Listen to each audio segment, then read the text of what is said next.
All right guys, let's do it. Vivo T4X यहाँ पर हमारे पास है। इसको काफी दिनों से हम टेस्ट कर रहे हैं, पूरा रिव्यू करेंगे एकदम टेक्नोलॉजी स्टाइल में। अब आप सोच रहे हैं जब अनबॉक्सिंग हुई थी 5 तारीख को लॉन्च हुआ था तो हमने हमारा वीडियो क्यों नहीं डाला, क्योंकि हम यहाँ पर थे नहीं, हम ट्रैवल कर रहे थे। हमने सोचा फ़ोन डिमांडिंग है, कुछ लोगों के कमेंट्स भी आए थे कि भाई आप इसका रिव्यू करो या कुछ वीडियो बनाओ, तो मैंने सोचा टाइम वेस्ट नहीं करते, सीधा रिव्यू की बात करेंगे और रिव्यू में आपको सब कुछ क्लियर बता देंगे कि ये फ़ोन कैसा है, अंडर 15,000 लेने जैसा है या नहीं है। क्योंकि रिव्यू में बहुत सारी चीज़ें बाहर आती है और हमारी टीम को पूरा क्रेडिट जाता है, वो बहुत मेहनत करती है, बहुत सारी चीज़ें करती है, रिसर्च करती है, जब जाके ये वीडियो तैयार होता है। आगे बढ़ते हैं उससे पहले चैनल को सब्सक्राइब करिए, अगर आप नए हैं तो लाइक करिए, शेयर करिए, कमेंट में बताइए इस फ़ोन के बारे में आपका क्या ख्याल है। सबसे पहले देखिए डिस्प्ले को उठाते हैं और यहाँ पर आपको IPS डिस्प्ले मिलती है। अब यहाँ पर इस प्राइस रेंज पर हमें जनरली कंपटीशन उठाते हैं, जैसे कि CMF Phone 1 है, Realme वगैरह है, इनमें AMOLED डिस्प्ले मिलती है। और इसके IPS को लेकर काफ़ी सारे कमेंट्स आए थे कि भाई IPS क्यों दिया। तो सिंपल आंसर यही है कि भाई कॉस्ट कटिंग होता है, कुछ चीज़ें ब्रांड अगर अच्छी देती है तो कुछ जगहों पर कॉस्ट कटिंग कर लेती है। तो फिर हमने सोचा कि चलो इसके IPS डिस्प्ले को टेस्ट करके आपको बताते हैं कि एग्जैक्टली ये कितना अच्छा है। इसके अंदर जो हाई ब्राइटनेस मोड है वो 1050 निट्स की। हमने सोचा CMF Phone 1 जो इसका डायरेक्ट कॉम्पिटिटर है, इसी के आसपास अराउंड 13-14 हज़ार का मिलता है, उसमें AMOLED डिस्प्ले, तो उसके साथ कंपेयर करके देखते हैं कि इसका डिस्प्ले जो IPS है वो कितना बेटर है। देखिए CMF Phone 1 में जो AMOLED है उसमें पीक ब्राइटनेस जो है ना वो 2000 निट्स की है। तो वो डेफिनेटली अगर आप HDR कंटेंट देखते हैं या आउटडोर में जाते हैं डायरेक्ट सनलाइट के सामने तो वो थोड़ा आपको ब्राइट दिखेगा। लेकिन इसमें CMF Phone 1 के जो AMOLED डिस्प्ले में अगर हाई ब्राइटनेस मोड की बात करें तो वो 1000 से 1200 निट्स के बीच में, जो कि समवॉट क्लोज हो जाता है Vivo के T4X के हाई ब्राइटनेस मोड से। तो यहाँ पर हमने पहले आउटडोर में चेक किया, दोनों को साइड बाय साइड चेक किया, हमने लिटरली ज़्यादा डिफरेंस नहीं देखा दोनों के डिस्प्ले ब्राइटनेस में। इक्वल ब्राइटनेस था ऑलमोस्ट, जहाँ पर जितना क्लियर CMF दिख रहा था आउटडोर में उतना ही क्लियर Vivo का T4X दिख रहा था। मैं आपको दो अलग अलग सिनारियोस में दिखा रहा हूँ, आप खुद यहाँ पर देख सकते हैं। वही सेम चीज़ हमने इंडोर में भी टेस्ट किया, वहाँ पर भी दोनों फुल ब्राइटनेस पर हमने कोई ज़्यादा चेंजेस नोटिस नहीं किया था। इससे समवॉट ये पता चलता है कि जो पैनल यहाँ पर Vivo ने यूज़ किया है वो अच्छा है। अगर आप ऐसे भी देखते हैं, मैं आपको दिखाता हूँ, देखेंगे ब्राइट है डिस्प्ले। ऐसे भी अगर आप देखेंगे, मैं टिल्ट कर लेता हूँ तो क्लियर दिखता है डिस्प्ले, तो यहाँ पर कोई इशू नहीं है, पैनल अच्छा है। लेकिन डिफरेंस कहाँ पर आता है AMOLED और IPS के अंदर, कलर्स में और उनके जो ब्लैक्स होते हैं उसके अंदर। तो अगर कोई ब्लैक वाला वीडियो मैं आपको दिखा दूँ यहाँ पर जो हमने प्ले किया था, तो CMF जो है ना वो ब्लैक्स थोड़े और बेटर दिखाता है क्योंकि उसमें AMOLED है। और दूसरे सिनेरियो में अगर आप देखोगे तो CMF का जो डिस्प्ले है वो पंची है, कलर्स थोड़े वाइब्रेंट लगते हैं क्योंकि AMOLED की यही खासियत है। ये एक प्लस पॉइंट है AMOLED का IPS के ऊपर। ब्राइटनेस में भले ही IPS और AMOLED इक्वल हो सकते हैं, लेकिन क्वालिटी में AMOLED आपको डेफिनेटली IPS से बेटर मिलेगा, जो हमने यहाँ पर नोटिस किया था। IPS और AMOLED की अपने अपने प्रोज और कॉन्स तो मैंने आपको बताया, लेकिन एक सबसे बड़ा कॉन जो AMOLED में होता है आजकल वो ये है कि ग्रीन लाइन के इश्यूज आ रहे हैं, जो कि IPS में आपको नहीं देखने को मिलेंगे। तो ये भी एक वजह यहाँ पर अच्छी है, जिनको अगर ये फ़ोन मिलता है तो एटलीस्ट उस चीज़ का डर तो आपको नहीं रहेगा कि भाई इसके अंदर कल को ग्रीन लाइन ना आ जाए। तो ये बेसिकली वो डिपेंड करता है। यहाँ पर Vivo T4X में आपको जो साइज है वो 6.72 इंच की मिलती है, जो कि सफिशिएंट है, और ये फुल HD प्लस का आपको पैनल मिलता है। चिन भी यहाँ पर ठीक साइज की है, मतलब प्राइस के हिसाब से जनरली इतना ही होता है, ज़्यादा खास नहीं होता है। और पंचोल भी छोटा है, स्क्रीन गार्ड भी लगा कर दिया है, पांडा ग्लास की आपको प्रोटेक्शन मिलती है। और ऑब्वियसली ये एक फ्लैट डिस्प्ले है और साथ ही साथ यूट्यूब पर आप यहाँ पर HDR कॉन्टेंट व्यू कर सकते हैं, प्लस नेटफ्लिक्स पर HD स्पेशल ऑडियो और प्राइम वीडियो पर HD फुल HD आपको दोनों का सपोर्ट दिया गया है। और स्क्रीन के अंदर आपको डिस्प्ले के अंदर डिफरेंट कलर ऑप्शंस भी दिए गए, स्टैंडर्ड, प्रोफेशनल, ब्राइट, आपको जैसे ठीक लगता है आप अपने हिसाब से उसको ट्विक कर सकते हैं। तो मैंने आपको एक जनरल ओवरव्यू दे दिया हो कि जो IPS पैनल इसका है वो कितना केपेबल है, और अगर AMOLED से कंपटीशन से कंपेयर करते हैं तो ये कहाँ पे स्टैंड आउट करता है। सॉफ्टवेयर के लिए इसमें Android 15 है, FunTouchOS 15 है। देखिए दोस्तों, मैंने ये बार बार बोला है कि मैं FunTouchOS का इतना बड़ा फैन नहीं हूँ। जब से मैंने One UI इस्तेमाल किया हूँ, मुझे बाकी एंड्रॉयड में कोई भी सॉफ्टवेयर इतना खास नहीं लगता है। और FunTouchOS कैसा है ना कि इसमें देखिए इंप्रूवमेंट्स तो होती है, करता है Vivo, इसमें कोई शक नहीं है, लेकिन ब्लोटवेयर्स काफ़ी रहते हैं इसमें। Hot apps, hot games, phone पे, स्नैपचैट, इनका V ऐप स्टोर, ये वो इधर उधर के आपको नोटिफिकेशंस मिलते हैं, तो ये बहुत सारा एक्सपीरियंस आपका खराब कर देता है। प्लस इसमें लॉक स्क्रीन के ऊपर पोस्टर्स भी आते हैं।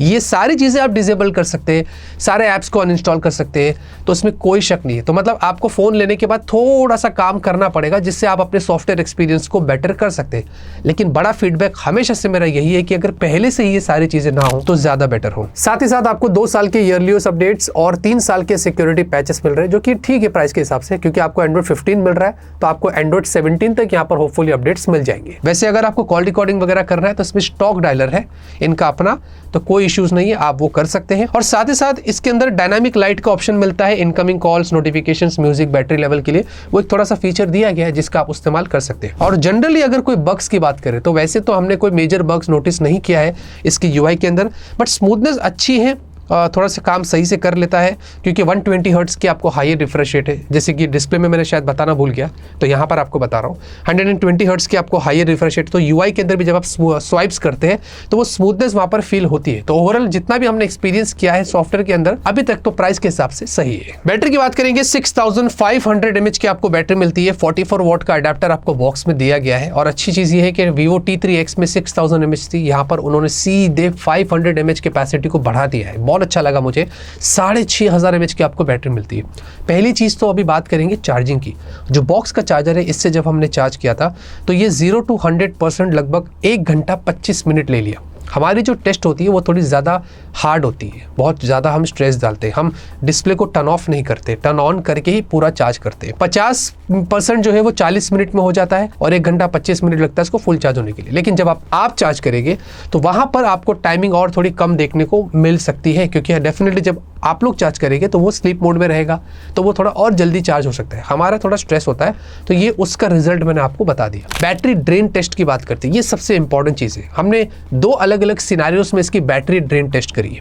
पहले अगर 4K वीडियो प्लेबैक की बात करते हैं, हमने YouTube के ऊपर फुल ब्राइटनेस पर 120 हर्ट्ज 4K वीडियो लगाकर छोड़ दिया था, और हमने दोस्तों लगभग 7 घंटे से ज़्यादा यानी कि 9 घंटे का इसमें प्लेबैक किया था कंटिन्यूसली, और इसमें लगभग 79% ड्रॉप हुआ और 21% रिमेनिंग था एंड ऑफ द डे। तो ये आप देख सकते हैं यहाँ पर, इससे ये पता चलता है कि भाई इस मामले में अगर आप ज़्यादा स्ट्रेस डालते हैं, कंटिन्यूस वीडियो प्लेबैक करते हैं, तो ये 10-12 घंटे का बैकअप आपको आराम से दे सकता है। अगर आप कोई लंबी जर्नी पर जा रहे हो, बस में, फ्लाइट में, ट्रेन में, कहीं पर भी, और अगर आप नॉन स्टॉप नेटफ्लिक्स पर, अमेजोन पर, कहीं पर भी वीडियोस देख रहे हो, तो आराम से आपको इसमें पूरा दिन बैकअप तो उस मामले में मिल ही जाएगा। लेकिन रियल टेस्ट की बात करते हैं, हमने इसको एक प्रॉपर हैवी टास्क इसमें इनिशिएट किया था। जैसे कि हमने इसमें 1-2 घंटा गेम खेला, हमने 1-2 घंटा इंस्टाग्राम, ट्विटर चलाया, 3-4 घंटा यूट्यूब पर, फिर हमने नेटफ्लिक्स, प्राइम, पूरा एक जेन्युइन यूसेज होता है ना जो एक बंदा करता है, हमने वैसे ही यहाँ पर किया। तो सुबह से लेकर मतलब 12 बजे, 12:15 बजे के आसपास हमने इसको 100% चार्ज करके रात के 10:30 बजे तक, यानी कि 10 घंटे तक हमने इसको कंटिन्यूस यूज किया, हैवी टास्क किया पूरा, और ये end of the day around 4% remaining थी यहाँ पर बैटरी। इससे भी ये पता चलता है कि अगर आप यहाँ पर इसमें नॉर्मल टास्क करते हैं या मिक्स्ड यूसेज करते हैं, पूरा दिन का बैकअप आपको आराम से मिलेगा। और अगर आप थोड़ा और अच्छे से यूज करेंगे तो 1.5 दिन तक का भी बैकअप आपको मिल सकता है, क्योंकि हमने जो किया था वो बहुत डीप किया था। तो ये एक चीज यहाँ पर हमने निकाली है इससे कि ये 6500 mAh की बैटरी जो दी गई है, डेफिनेटली आपको पूरा दिन का बैकअप इसमें आराम से मिलेगा। परफॉर्मेंस के लिए इसमें है MediaTek Dimensity 7300। जी हाँ, अच्छा लगा मुझे उन्होंने ये चिपसेट इस्तेमाल करी है, क्योंकि Vivo का जो T3X था उसमें Snapdragon 6 Gen 1 था, उससे ये अपग्रेड हुआ है और ये 4nm पर आपको मिलती है। और अंडर 15,000 ये फोन है, उसमें ये वाली चिपसेट है, तो मुझे काफ़ी अप्रिशिएटिंग बात लगी कि Vivo ने अच्छा काम किया ये चिपसेट को चूज करके, क्योंकि ये चिपसेट की एग्जैक्ट वैल्यू भी अभी यही हो जाती है। LPDDR4X UFS 3.1 यहाँ पर आपको मिलता है, ये बहुत अच्छी बात है, क्योंकि Vivo का ही अपना अगर आप फोन देख लेंगे 35,000 का Vivo V50, तो उसमें LPDDR4X और UFS 2.2 दिया है। बजट फोन में उन्होंने UFS 3.1 दिया। बहुत सारी ब्रांड्स आजकल नहीं दे रही है UFS 3.1, तो ये एक अप्रिशिएटिंग बात है कि जो Vivo ने यहाँ पर किया है। और हमने इसमें AnTuTu किया, अराउंड 6,75,000 के आसपास स्कोर है, जो कि बहुत अच्छी बात है। और मैक्स हीट 36 डिग्री सेल्सियस हुआ था। CPU थ्रॉटल किया, सारे बार्स ज्यादातर ग्रीन में थे, 86% यहाँ पर स्कोर आया, और मैक्स यहाँ पर 42 डिग्री सेल्सियस हीट हुआ। और साथ में हमने थोड़ा स्ट्रेस डाला, ये यहाँ पर 3D मार्क में भी अगर आप देखोगे तो 37 डिग्री से ज़्यादा हीट नहीं हुआ था। अच्छा, इससे ये पता चल गया कि इस फोन में अगर आप कितना भी हैवी टास्क डालते हो, कितना भी इसको स्ट्रेस डालते हो, ये ज़्यादा हीट नहीं होता है, ऑल थैंक्स टू Dimensity 7300। उसके अलावा हमने Geekbench भी किया, जो कि आपके नॉलेज के लिए है। Geekbench पर वैसे बजट में इतना होता नहीं है, फिर भी वो भी आपको मैं यहाँ पर दिखा देता हूँ। अच्छा, UFS का जो स्कोर है, क्योंकि 3.1 है, तो वो भी आपको बताता हूँ, अराउंड 1 लाख के आसपास आया था, जो कि बहुत अप्रिशिएटिंग बात है। और साथ ही साथ हमने फिर इसके अंदर जो है एक फिजिकल टेस्ट किया, क्योंकि ऑन पेपर्स तो ठीक है, फिजिकल टेस्ट भी बनता है। तो हमने सारे ऐप्स पहले ओपन किए, एनिमेशंस काफ़ी स्मूथ थे, ऐप बराबर ओपन हो रहे हैं। फिर हमने उनको छोड़ दिया और 10 मिनट बाद आकर चेक किया, तो उसके बाद सारे ऐप्स मेमोरी में थे। मतलब आप सोचो, बजट फ़ोन के अंदर रैम मैनेजमेंट आपको अच्छा मिल रहा है और FunTouch OS के ऊपर इतने ब्लोटवेयर, इतने ये सब होने के बाद भी। तो मुझे काफ़ी अच्छा लगा कि यहाँ पर इतना यूज़ करने के बाद भी अगर आप 5-10 मिनट बाद भी कोई ऐप यूज़ करते हैं तो वो मेमोरी में ज़्यादातर रहता है। तो इसका जो रैम मैनेजमेंट है वो मुझे बहुत अच्छा लगा था। गेमिंग की भी बात कर लेंगे भाई, हमने इसमें BGMI जो वो ट्राई किया, इसमें 60 FPS आता है मैक्स, उसके ऊपर नहीं जाता है। 90 FPS मेरे हिसाब से होना चाहिए क्योंकि लोग बहुत अच्छे से खेलते हैं उस गेम को। तो यहाँ पर उसमें भी हमने आधा पौना घंटा खेला और 38 डिग्री सेल्सियस से ज़्यादा वो हीट नहीं हुआ। हमने यहाँ पर फिर जेंशिन इम्पैक्ट खेला, 60 FPS आपको फ्रेम रेट्स मिलते हैं, लेकिन ये ऊपर नीचे होता है, फ्लक्चुएट होता है, ये कांस्टेंट 60 FPS नहीं रहता क्योंकि डेफिनेटली यार ये गेम बहुत बहुत हैवी है। उसके बाद भी फिर भी हमने आपके नॉलेज के लिए दिखाने के लिए कि ये गेम कितना झेलता है, और उसमें मैक्स 40 डिग्री सेल्सियस वो हीट हुआ था।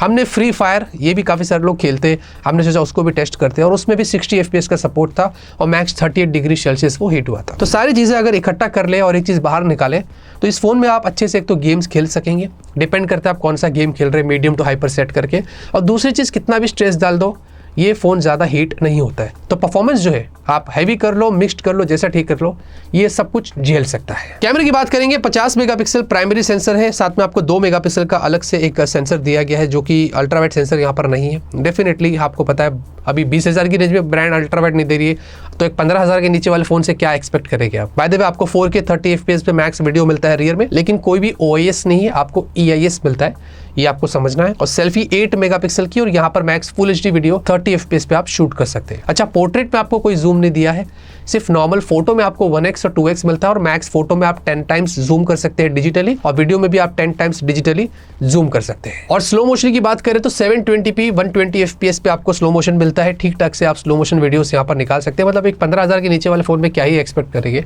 बाकी अगर पिक्चर क्वालिटी की बात करें तो अच्छे डे के फोटोज दिखाऊंगा तो थोड़ा सा कॉन्ट्रास्टी लगते हैं मुझे, थोड़ा सा डार्क लगता है कभी कभी, लेकिन फोटो क्वालिटी अच्छी निकल कर आती है, थोड़ा सा शार्पनिंग फेस पे हो जाती है तो देखकर अच्छा लगता है। ह्यूमन पोर्ट्रेट शॉट्स भी आपको मैं दिखा रहा हूँ, नॉर्मल फ्रूट्स के भी दिखा रहा हूँ, तो कलर्स भी आपको यहाँ पर अंदाजा हो जाएगा कि इसमें कितने अच्छे से यहाँ पर कैप्चर किया गया है। लेकिन एक डिफरेंस मैंने जो डे में देखा था वो ये था कि 1x और 2x में जब आप फोटोज लेते हैं थोड़ा सा कलर शिफ्टिंग वहाँ पर हो जाता है, तो ये एक चीज़ मैंने यहाँ पर नोटिस किया। बाकी उसके अलावा कोई प्रॉब्लम नहीं है।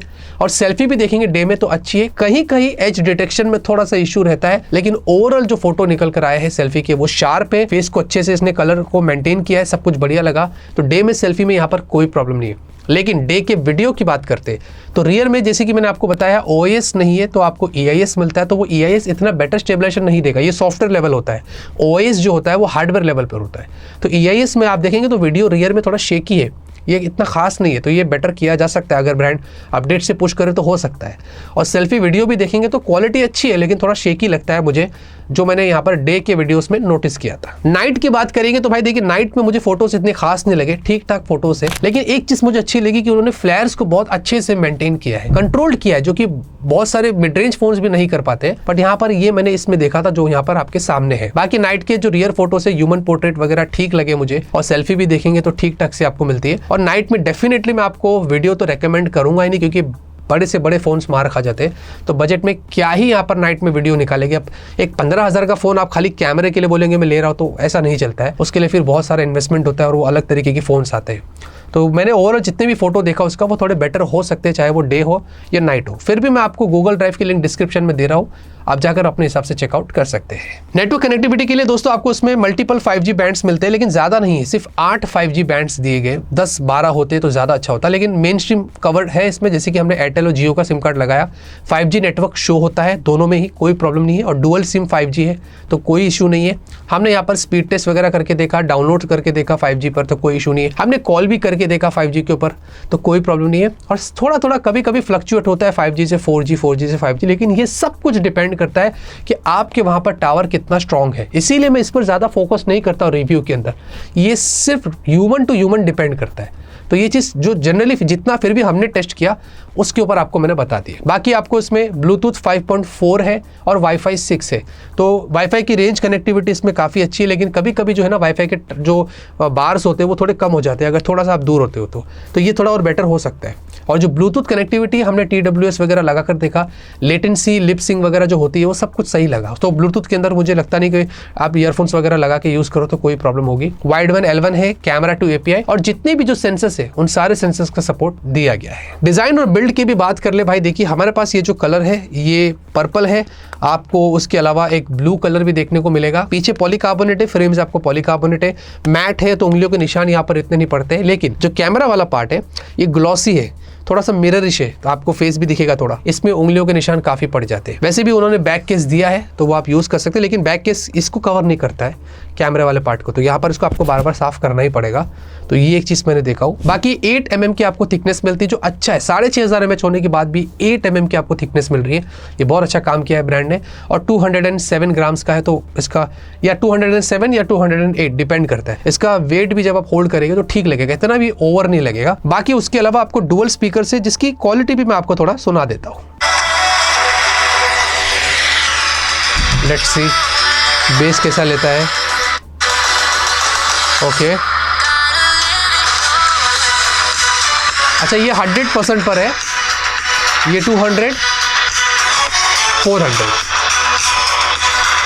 डुअल स्पीकर से, तो स्टेरियो इफेक्ट अच्छा है। बेस मुझे ठीक लगा, इतना खास नहीं है, लेकिन यहाँ पर आपको अप टू 400% तक ऑडियो बूस्ट करने का ऑप्शन दिया गया है। जैसे जैसे वॉल्यूम बटन आप प्रेस करते रहिए वो 100 के बाद 200 पे जाएगा, 200 से 400 पे जाएगा, वो डिफरेंट होता है, सुनने में आपको पता चलेगा। तो ये एक चीज़ है। तो स्पीकर क्वालिटी मुझे यहाँ पर बेस यहाँ पर ठीक लगा है। बाकी माइक भी यहाँ पर सिंगल दिया है, सरप्राइजिंगली यहाँ पर डुअल माइक होना चाहिए था, जो कि यहाँ पर पता नहीं ऐसा क्यों है। और डुअल सिम है, हाइब्रिड भी नहीं है, तो सिर्फ 2 ही सिम आप यहाँ पर लगा सकेंगे। और साइड माउंटेड फिंगरप्रिंट स्कैनर है, डेफिनेटली IPS डिस्प्ले तो वही होगा। और ये फास्ट है, रिस्पॉन्सिव है, हैप्टिक्स वगैरह अच्छा है। लेकिन ऑन एवरेज जो फोन की हैप्टिक्स है वो भी इतने खास नहीं है, ठीक ठाक है, मैं ऐसे ही कहूँगा। और आयर ब्लास्टर भी आपको यहाँ पर देखने को मिलता है, लेकिन वो यहाँ पर पीछे की साइड आपको मिलेगा, अगर आपको इस्तेमाल करना तो वो आप कर सकते हैं। और IP64 की आपको रेटिंग्स भी यहाँ पर मिलती है, जो कि जनरली इस प्राइस पर यही होता है। अब देखिए दोस्तों, जो भी था अच्छा बुरा मैंने आपको इस फोन के बारे में सब कुछ बता दिया। सबसे इंपॉर्टेंट चीज होती है प्राइस। देखिए ये आपको 3 वेरिएंट में मिलेगा। 6/128 अच्छा लगा कि प्रीवियस जो T3X था उसमें 4 से स्टार्ट हुआ था, इस बार उन्होंने 6GB से स्टार्ट किया। और फिर 8/128 और 8/256। एक कंफ्यूजन और भी है लोगों के अंदर, मैं दूर कर देता हूँ। मैंने कुछ जगह पर देखा था कि लोग बात कर रहे हैं कि जो 8GB वाला वेरिएंट है T4X का, उसी में आपको 4K वीडियो मिलेगा रियर कैमरे में, 6GB वाले में नहीं मिलेगा। ऐसा कुछ नहीं है, ये हमने ब्रांड से कंफर्म किया है, एक नहीं बल्कि 3 से 4 बार। और उन्होंने ये बताया कि 6GB वाले में भी आपको 4K वीडियो मिलेगा रियर में, और 8GB वाले में भी आपको मिलेगा। अब अनफॉर्चुनेटली हमारे पास 8GB वाला है, तो हम टेस्ट नहीं कर पा रहे कि 6GB वाले में वाकई में है या नहीं है, लेकिन ब्रांड पे हमें ट्रस्ट करना पड़ेगा, हमारे पास अभी और कोई ऑप्शन है नहीं। तो ये चीज़ मैंने उम्मीद करता हूँ क्लियर कर दी है। इसकी जो प्राइस स्टार्ट होती है वो 14,000 से होती है। 1,000 रुपये बैंक ऑफर्स लगाकर ये आपको 13,000 रुपये तक मिल जाता है। Very good price, under 15,000। Dimensity 7300, UFS 3.1, 6500 mAh की बैटरी, फास्ट चार्जिंग। इनफैक्ट कैमरे में भी मैंने बताया कुछ कुछ सिनेरियोस में अच्छा है, मोस्टली नाइट में यहाँ पर ठीक रहता है, और बजट में यही होता है। नाइट में कोई भी फ़ोन अगर आप मार्केट में उठा लेंगे तो कैमरा आपको वैसे ही मिलेगा। और सॉफ्टवेयर में जैसे कि मैंने कहा मिक्स्ड रिएक्शन है, कुछ लोगों को आप में से जो देख रहे हैं उसको FunTouchOS पसंद आएगा, कुछ लोगों को नहीं आएगा। लेकिन एक बहुत ही अच्छा पैकेज है, एक वेल बैलेंस्ड पैकेज है वीवो की तरफ से। तो हम इसको कैसे कंक्लूड करेंगे, ऐसे ही कि अगर आगे चल के मुझे कोई भी अंडर 15,000 रुपीज़ वाला वीडियो बनाना हो तो ये फ़ोन को हम ज़रूर ऐड करेंगे। उम्मीद करता हूँ दोस्तों इस वीडियो से सारे डाउट्स आपके क्लियर हो गए होंगे। अगर आपको और भी डाउट्स है तो कमेंट करना, मैं कोशिश करके क्लियर करूँगा। लाइक करिए, सपोर्ट करिए, सब्सक्राइब करिए। तब तक के लिए ऑलवेज कीप स्माइलिंग।